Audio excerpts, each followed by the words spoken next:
What's up mga kumain kong tigang? Itong YouTube channel ng mga taong mahilig gumawa ng mga papaswerte, mahilig magpapuweras at talaga namang positibo. It's me, Rick Kumari, and welcome back to my channel, Mabuhay! And for today's video po ha mga kumain kong tigang ay usapang sugal na naman po tayo. Sugalan naman po ha mga kumain kong tigang ang topic natin ngayon kasi medyo marami-rami pa rin po ang nagtatanong sa atin ng iba't ibang mga ritual daw po na pampaswerte sa pagsusugal. At kung ano ba daw po yung mga maiinam na mga lucky charm na pwede po natin gamitin kung tayo po ay magsusugal. Kaya yan po ang topic natin ngayon ha mga kumain kong tigang tungkol po sa sugal. It's all about gambling. Kaya kung gusto niyo pong malaman kung ano mga sinasabing nako, napaka-powerful na pampaswerte nito na madaling-madali nyo lang pong makukuha dyan ha mga kumain kong tigang sa pagsusugal, ay panoorin nyo lamang po ang video kong ito. O, siya go mga kumari kong tigang.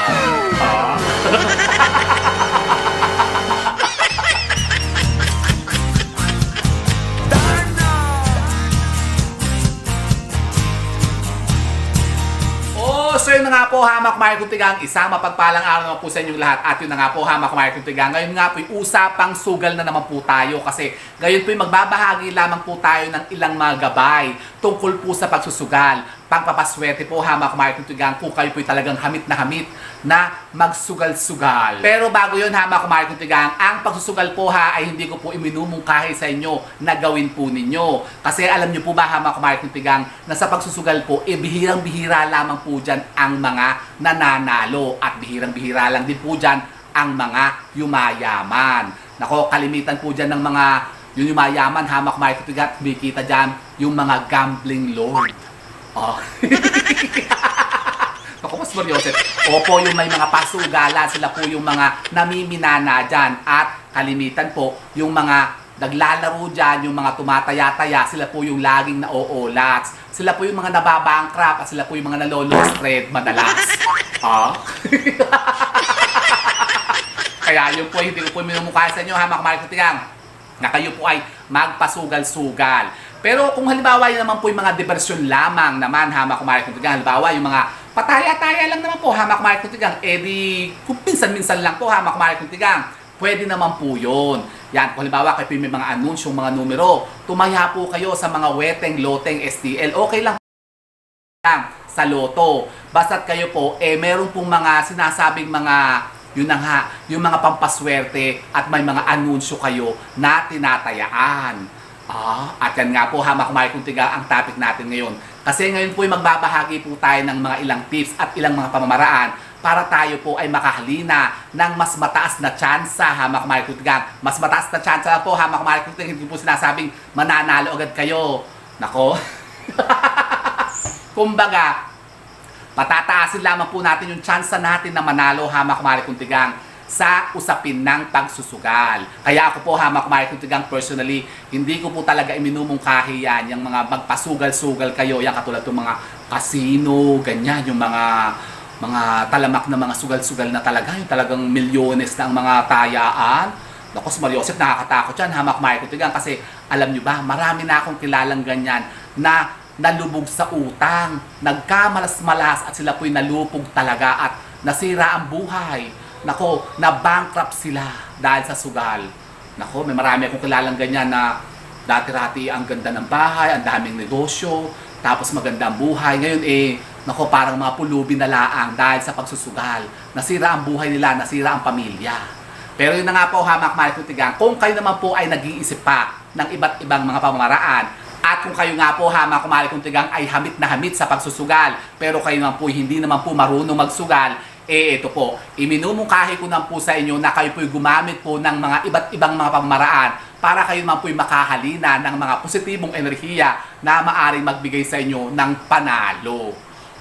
Ano yan? Meron palang ganun. Opo ha mga kumain kong tigang. Kaya eto na ha mga kumain kong tigang, wala ng chika talakis. Umpisahan na natin ito. Halimbawa po ha mga kumain kong tigang, kung kayo po'y talagang mahilig magpasugal-sugal, halimbawa yung talagang kayo po'y dumadayo pa ng mga sugalan, katulad nga po ng mga casino, ganyan, yung mga binggohan, yung mga derbyhan, yung mga pangmahalakasan na ha mga kumain kong tigang ng mga sugalan.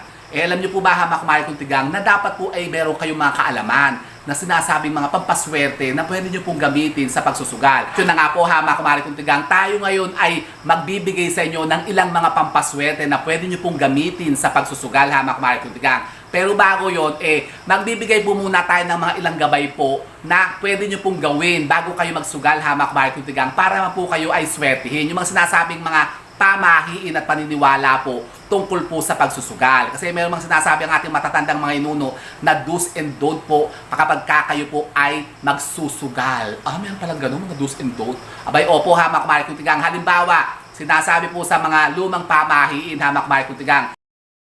Halimbawa, kayo po ha mga kumare kong tigang ay nagpaplano magsugal. Tapos kayo po ay pupunta sa sugalan. Iwasan nyo daw po ha mga kumare kong tigang na kayo po ay magsusugal. Tapos kayo po ay manggagaling po sa mga trabaho po ninyo. Nako, galing kayo sa trabaho, tapos didiretso kayo sa sugalan. Nako, alam nyo, mauulats kayo dyan. Ang mainam daw po pamaraan ha mga kumare kong tigang, dapat daw po ay galing po kayo sa bahay po ninyo mismo.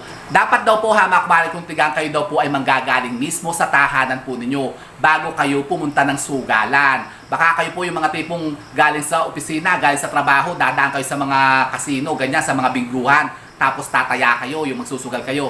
Naku, alam nyo, talo kayo dyan kapag ganyan ang ginawa nyo. Kasi mas mainam daw po ha mga kumare kong tigang na kapag kayo po yung magpaplano magsugal, maganda daw po, kayo po yung manggagaling po mismo sa bahay po ninyo at kayo didiretso po sa sugalan. Yan. At kapag ganyan daw po kasi ang ginawa po ninyo ay magkakaroon kayo ng mas malaking tsansa na manalo. O, gusto nyo yan? Aba, gusto ko yun ha mga kumare kong tigang. At pangalawa po ha mga kumare kong tigang, dapat daw po kapag kayo daw po ay magsusugal, pupunta kayo sa sugalan, dapat daw po ay mag-prepare po muna daw kayo ng mga sarili po ninyo. Una po ha mga kumare kong tigang, kayo daw po ay maligo muna.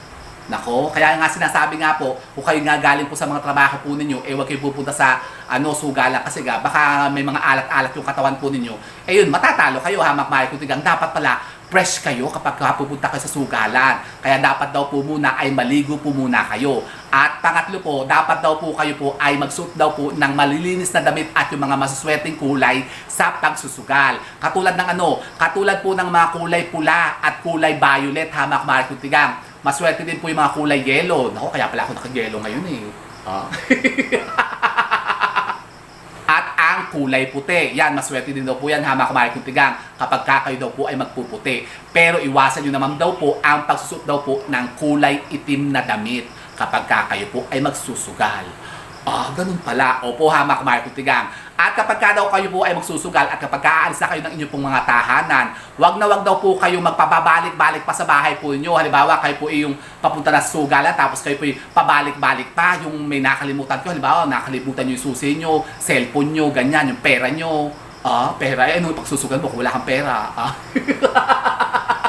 Dapat daw po mga kumare kong tigang ay aregloduhin nyo na po muna lahat ang mga kailangan nyo. Yung mga dadalhin nyo po sa sugalan, nagbabao kayo ng tubig, ganyan, mga, nagbabao ba kayo ng mga pagkain, may baon, Dapat daw po kasi ha mga kumare kong tigang ay ihanda nyo na po muna ang sarili po ninyo at yung mga kailangan po ninyo. Halimbawa, yan nga po, yung mga pera, puhunan, syempre, yung pangsugal po ninyo. Kasi hindi daw po kagandahan ha mga kumare kong tigang. Halimbawa, kayo po ay nagpaplano magsugal, tapos kayo po ay pabalik-balik pa sa bahay po ninyo. Nako, negative po yan ha mga kumare kong tigang. Mauulats po kayo dyan. At yung isa pa po ha mga kumare kong tigang, yung pang-apat, na isa po sa mga talagang pamahiin talaga tungkol sa pagsusugal. Kapag daw po kayo po ha mga kumare kong tigang ay nagsusugal na, nasa sugalan na kayo at nag-umpisa na kayo magsugal, iwasan nyo daw po ha mga kumare kong tigang ang pagbabanyo o ang pagsi-CR. Baka kayo po ay maghuhugas pa ng mga kamay po ninyo ha mga kumare kong tigang, o kayo po ay iihi. Nako, tigilan nyo po yan ha mga kumare kong tigang, huwag nyong gagawin yan. Kasi kung kayo daw po ha mga kumare kong tigang ay nasa sugalan na at kayo po ay nag-uumpisa na magsugal at kayo po ay nagpapapanalo na, tapos kayo biglang tatayo, magbabanyo kayo, magsi-CR kayo, iihi kayo, maghuhugas kayo ng kamay nyo, nako,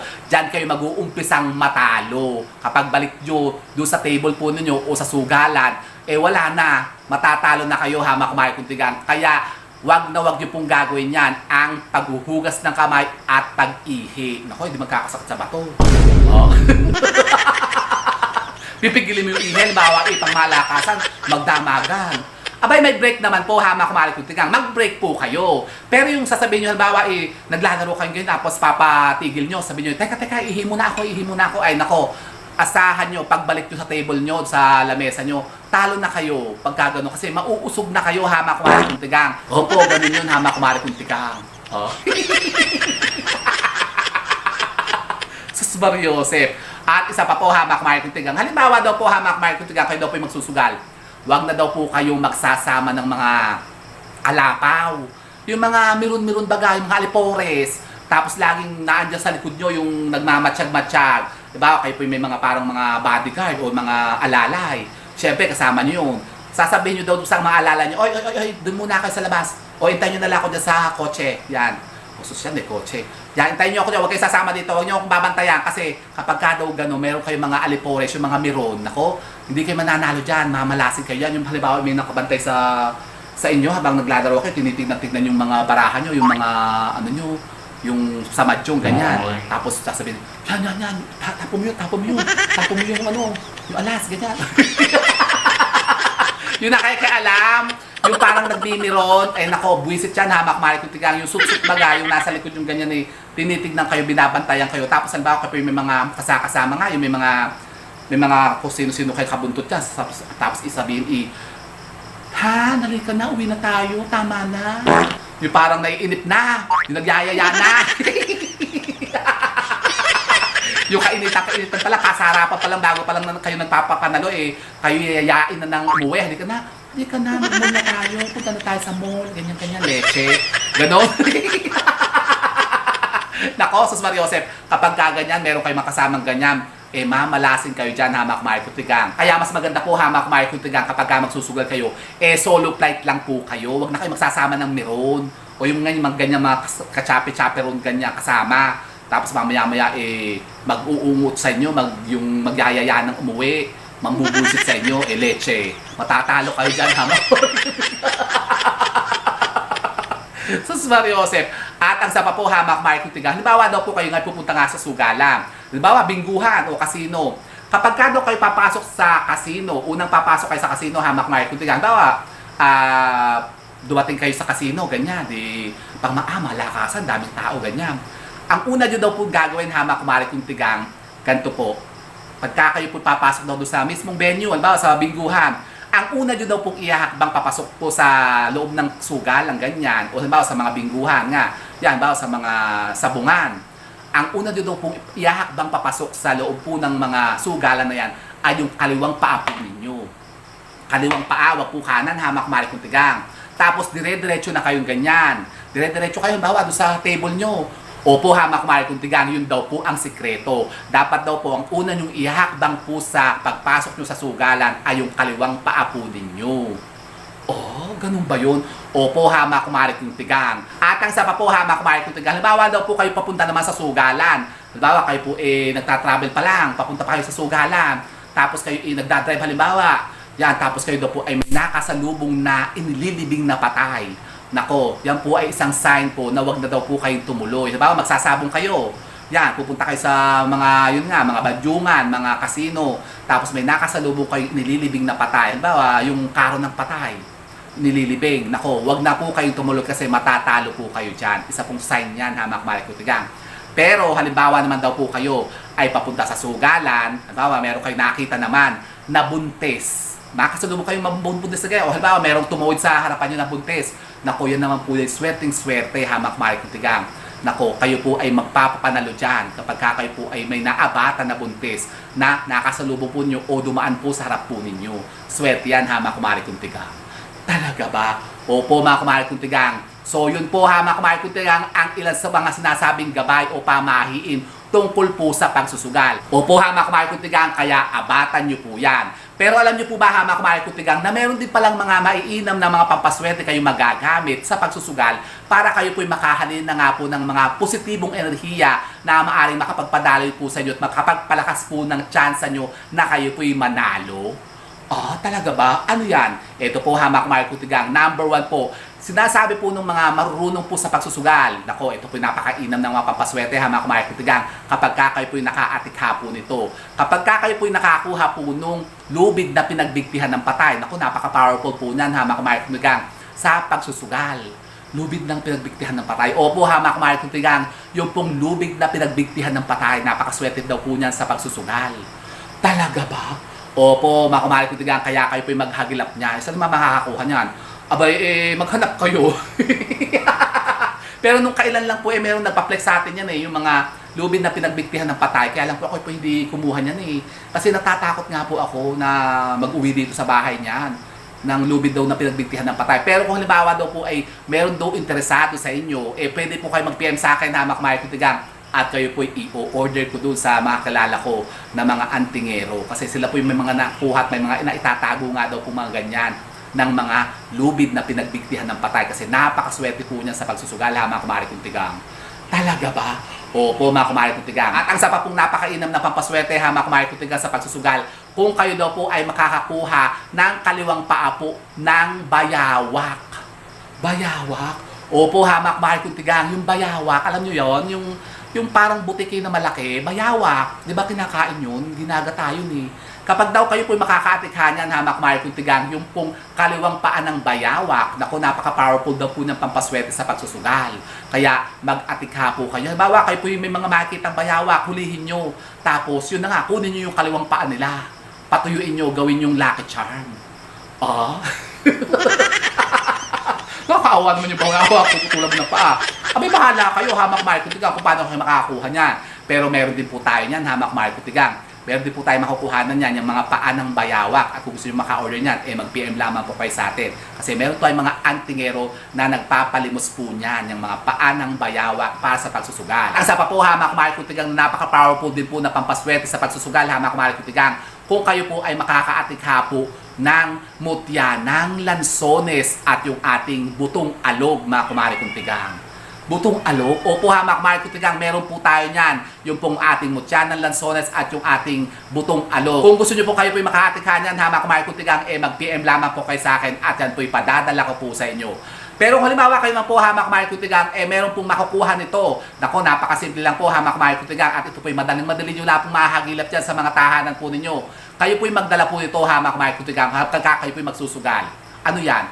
Yung pong mga pinatuyong balat ng lemon. Talaga, ito hamak mari kong tigang, ang ating mga lemon. Kasi ang mga pinatuyong balat pala ng lemon hamak mari kong tigang ay isa ring napakainam na lucky charm o pampaswerte sa pagsusugal. Ito po ay babalutin nyo lamang po hamak mari kong tigang sa kapiraso pong telang puti o panyo hamak mari kong tigang. At yan daw po ay ilalagay nyo po sa bulsa nyo habang kayo daw po ay nagsusugal. Ang mga pinatuyong balat ng lemon mga kumari kong tigang. Talaga ba? Opo mga kumari kong tigang. At ang sa pa po hamak mari kong tigang ay ito. Kung halimbawa kayo daw po ay magdadala nito sa sugalan hamak mari kong tigang, ano yan? Ito po hamak mari kong tigang, ang mga buto ng kaimito. Buto ng kaimito? Opo hamak mari kong tigang. Kasi alam niyo po ba na ang mga buto ng kaimito yung isa rin palang napaka-powerful na lucky charm sa pagsusugal? Opo hamak mari kong tigang, kayo po'y maglalagay lamang po ng 7 pirasong buto ng kaimito sa bulsa po ninyo hamak mari kong tigang sa araw po ng pagsusugal po ninyo at makikita nyo, kayo po ay makakahalina ng mas malakas na tsansa sa pagkapanalo kung kayo po ay magsusugal. Ano ba ngayon? Meron bang kaimito ngayon? Parang hindi ata season ng kaimito Kapag season po ng kaimito, hamak mari kong tigang, kayo po mag-atikha nito. Yan, katulad po ito, hamak mari kong tigang. Ako, napakatagal na po itong buto ng kaimito ko dito. Tapos, meron pa rin po tayo dito buto ng atis. Yan, isa pa po yan, hamak mari kong tigang, ang buto ng atis. Ganun din po. 7 piraso din po buto ng atis. Ilalagay nyo rin po sa bulsa nyo yan. Napaka-powerful din po niyang pampaswerte sa pagsusugal, hamak mari kong tigang. Katulad po itong buto ng atis kaimito dito. Napakatagal na ito sa atin, hamak mari kong tigang. Pero ako po hindi nagsusugal hindi po ako napunta sa mga kasi-kasino, mga ganyang sugalan. Basta nakaya-taya lang po ako hamak mari kong tigang sa mga STL, mga loto. Pero yung mga ganyang sugalan ako hindi. So ganyan po hamak mari kong tigang, kayo po kukuha lamang po ng 7 piraso pong buto ng kaimito at yan po ilalagay lamang po sa bulsa po ninyo habang kayo po ay nagsusugal. Talaga ba? Opo hamak mari kong tigang. At ang sa pa po hamak mari kong tigang ay ito, baka alam nyo rin po ito hamak mari kong tigang. Nako, magdala po kayo nito kapag kayo po magsusugal hamak mari kong tigang kasi ito po ay napakainam palang pampaswerte din sa larangan po ng pagsusugal. Ang ano yan? Ito po, ang ating pong mga beto-beto. Beto-beto? Opo, yung pong dice. Beto-beto. Ano ba tawag dito? Beto-beto nga. Ito. Beto-beto. Ito po, hamak mari kong tigang. Yan. Alam niyo po ba ito? Yung tinatawag na mga beto-beto o yung dice? Naku, alam niyo po ba, hamak mari kong tigang? na ito pa ay napaka-powerful po na pampaswerte sa pagsusugal. Opo, lalong-lalo na po doon sa mga sugal na meron pong mga numero. Yan, katulad po ng mga cards. Yan, katulad po ng mga bingo. Yan, loto, yung may mga tinatayaan na numero. Naku, napaka-powerful po nito, mga kumari kuntigang. Kaya kayo po'y magdala po ito. Ito po'y babalutin nyo lamang po sa kapirasong telang pula o sa isang pouch na pula na katulad po ito. Tapos ito po'y ilalagay nyo lamang po sa mga bulsa po ninyo habang kayo po ay nagsusugal. Mas mainam po, mga kumari kuntigang, ito po'y sasamahan nyo po ng konting pera. Yung pong pampuhunan po ninyo sa pagsusugal at makikita nyo, nako, in no time, madodoble agad dyan, mga kumari kuntigang, at kayo po ay magpapapanalo. Talaga ba? Opo, mga kumari kuntigang. Baka hindi nyo pa po naaabatan to. Naku, napakaswerte po ng mga dice, mga kumari kuntigang. Kasi mayroong mga tinatawag na yung golden dice baga. Golden dice? Opo, may mga nabibiling ganyan, mga kumari kuntigang. Yung pampaswerte talaga yan sa pagsusugal. Opo, mga kumari kuntigang, kasi ito palang mga dice na katulad po nito ay naku, napakainam din po palang pampaswerte, mga kumari kuntigang, sa pagsusugal. At hindi lang po sa pagsusugal, mga kumari kuntigang. Kung kayo po ay may mga negosyo, kung kayo po ay mga nagbebenta, may mga businesses kayo, alam niyo po ba, mga kumari kuntigang, na kapag ka daw po kayo naglagay din po ng mga dice dyan sa mga kaha po ninyo, sa mga lalagyan po ninyo ng mga benta nyo, dyan sa mga cash registers po ninyo, nako, kayo din po ay makakaakit din po ng maraming tao, maraming kliyente, parokyano, mga customers na magbibigay sa inyo ng mas maraming benta at kita. Talaga ba? Opo, hindi lang po sa pagsusugal lang dice, mga kumari kuntigang. Swerte rin po yan sa pagdinegosyo, sa pagbebenta. Kaya yan po, maglagay kayo nito sa inyo pong mga businesses dyan, sa mga store po ninyo, at ito po ay gamitin nyo rin po sa pagsusugal at baka kayo po ay manalo. Talaga ba? Gusto nyo yan? Baka gusto ko yan, mga kumari kuntigang. So, yun po, mga kumari kuntigang, yan po yung ilan lamang sa mga sinasabing mga gabay. Kung kayo po ay, nako, mahilig magpasugal-sugal at kung kayo po ay lagi na lamang natatalo, nako, subukan nyo po yan, mga kumari kuntigang, yung mga shiner natin na yan. At nako, baka kayo na mo po'y Pero sabi nga po, mga kumari kuntigang, hindi po ako nagmumungkahi po dito na kayo po ay magpasugal-sugal. Kasi sabi ko nga sa inyo, bihirang-bihira lamang po talaga ang nagiging successful dyan sa pagsusugal. Bihirang-bihira lang din po dyan ang nananalo. Nako, at bihirang-bihira lang po talaga dyan, mga kumari kuntigang, ang yumayaman sa pagsusugal. Kalimitan po dyan, mga kumari kuntigang, ay nalululog ang mga tao, nababankrupt baga. Nako. At diba sabi nga po, mga kumari kuntigang, sa pagsusugal po ay bihirang-bihira lamang po talaga ang manalo. Katulad po sa pagtaya-taya sa loto, mga kumari kuntigang, kasi mas mataas pa daw po ang tsansa na kayo daw po ay tamaan ng kidlat kaysa manalo dyan sa loto. Naku po. Opo, mga kumari kuntigang, totoo po yun. So yun po, mga kumari kuntigang, yan po ilan lamang sa mas nasabing mga gabay po tungkol po sa pagsusugal. At kung kayo po, mga kumari kuntigang, may katanungan pa tungkol po sa ating topic ngayon, pwede po kayo magtanong dyan. Mag-iwan lamang po kayo mga question dyan sa ating comment box at kapag kayo po nabasa natin, yan po sasagutin ko rin dito. O di ba ga? So yun po, mga kumari kuntigang, keep safe and God bless. Thank you for watching. And don't forget to subscribe my channel. I know you like it. And don't forget to brush your teeth. Bye, mga kumari kuntigang. I-try nyo po yan, mga kumari kuntigang, para kayo naman po yung panalo naman.